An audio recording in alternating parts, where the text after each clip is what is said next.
Imagine spending nearly 4 decades in prison for a crime you didn't commit. 38 years, 13,870 days. Every sunrise behind iron bars. Every night believing someone would finally listen. Now imagine this, that the proof of your innocence, the key to your freedom, was sitting quietly inside a sealed evidence box the entire time, waiting for science to evolve enough to hear it speak. This is the story of Maurice Hastings, a man who lost half a lifetime to a justice system that couldn't admit it was wrong. It was 1983 in Inglewood, California, a city just outside Los Angeles, restless, unpredictable, living in the long shadow of fear and distrust. That year, a woman named Roberta Weidemeyer was found in the trunk of her car, strangled, brutalized. Her death sent shockwaves through the community. The public wanted answers. The police wanted a suspect. And soon, they had one. Maurice Hastings, a 29-year-old man who worked odd jobs, quiet, soft-spoken, no history of violence. But sometimes justice doesn't chase truth. It chases closure. Investigators build a case out of fragments, rumors, circumstantial evidence, and the kind of confident certainty that fills empty spaces when facts don't. There were no fingerprints, no witnesses, no DNA, but there was fear. And in 1984, fear was enough. In a courtroom packed with faces of certainty, the jury listened to stories instead of science. Prosecutors painted Hastings as a violent predator, a man who had snapped and killed. He said he was innocent. He said he wasn't there. But his voice didn't matter, because the verdict had already been written in the minds of the jurors. Guilty, life without parole. The gavel came down, and a door slammed shut on almost 4 decades of man's life. Inside those walls, time changed shape. Days bled into each other. Birthdays became numbers. Seasons became echoes.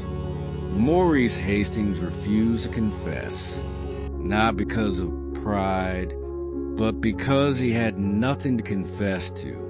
He filed appeals, petitions, letters, and in the year 2000, he made one simple request: test the DNA evidence that had been collected from the victim's body. If it wasn't his, it could prove everything. But the court said no. They said it wouldn't change the outcome, that the evidence was old, that it didn't matter. And so he waited as the world outside changed. Cell phones appeared. The internet rose. Presidents came and went, while he stayed the same man in the same cell, waiting for truth to catch up. Then, nearly 40 years later, a quiet miracle. In 2021, the Los Angeles County District Attorney's Conviction Integrity Unit decided to re-examine his case. For the first time in almost 4 decades, they agreed to test the DNA, a swab, a vial, a few days in a lab, and then science spoke. The DNA found on the victim didn't belong to Maurice Hastings.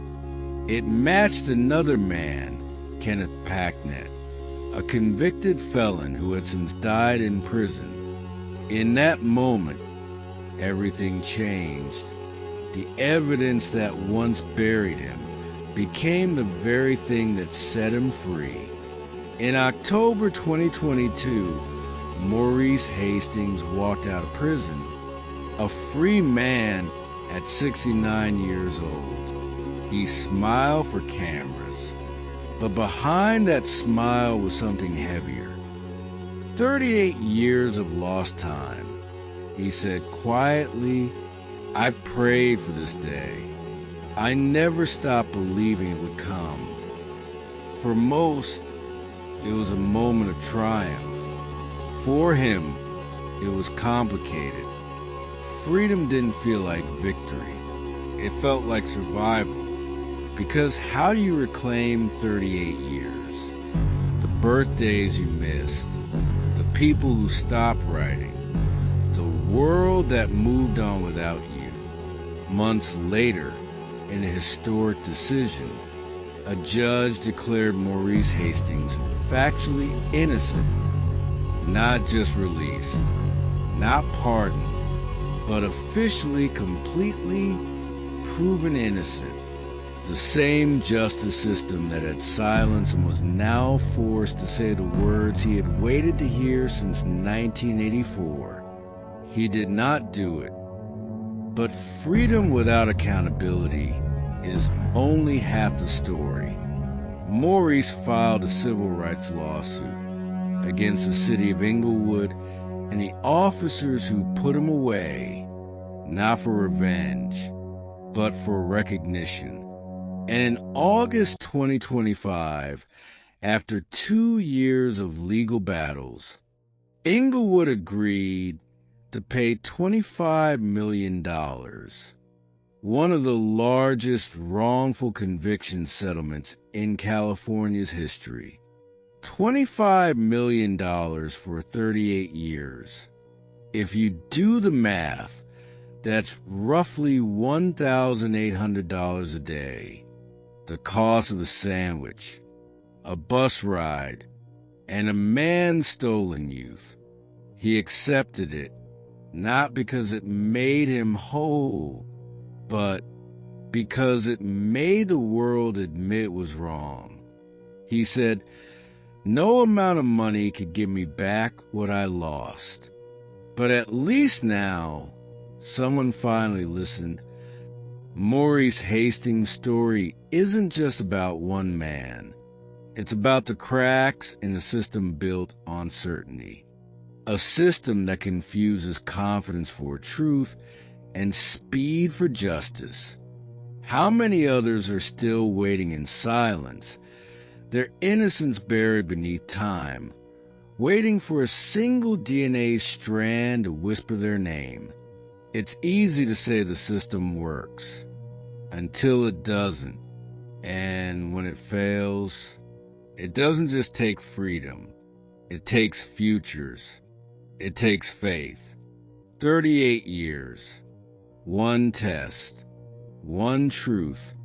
Maurice Hastings spent more time behind bars than many people spend in a career, a marriage, a lifetime of memories. But he never stopped believing in science, even when people stopped believing in him, because truth doesn't die in darkness. It waits, and sometimes it takes nearly 40 years for it to find the light. This is the story of Maurice Hastings, a man who proved that even after decades of silence, the truth still has a voice. If this story moved you, subscribe to Crime Puzzle HQ, where we uncover real stories of injustice, redemption, and the evolving science that changes what we once believed was true. Because behind every headline, there's a heartbeat that never stopped hoping.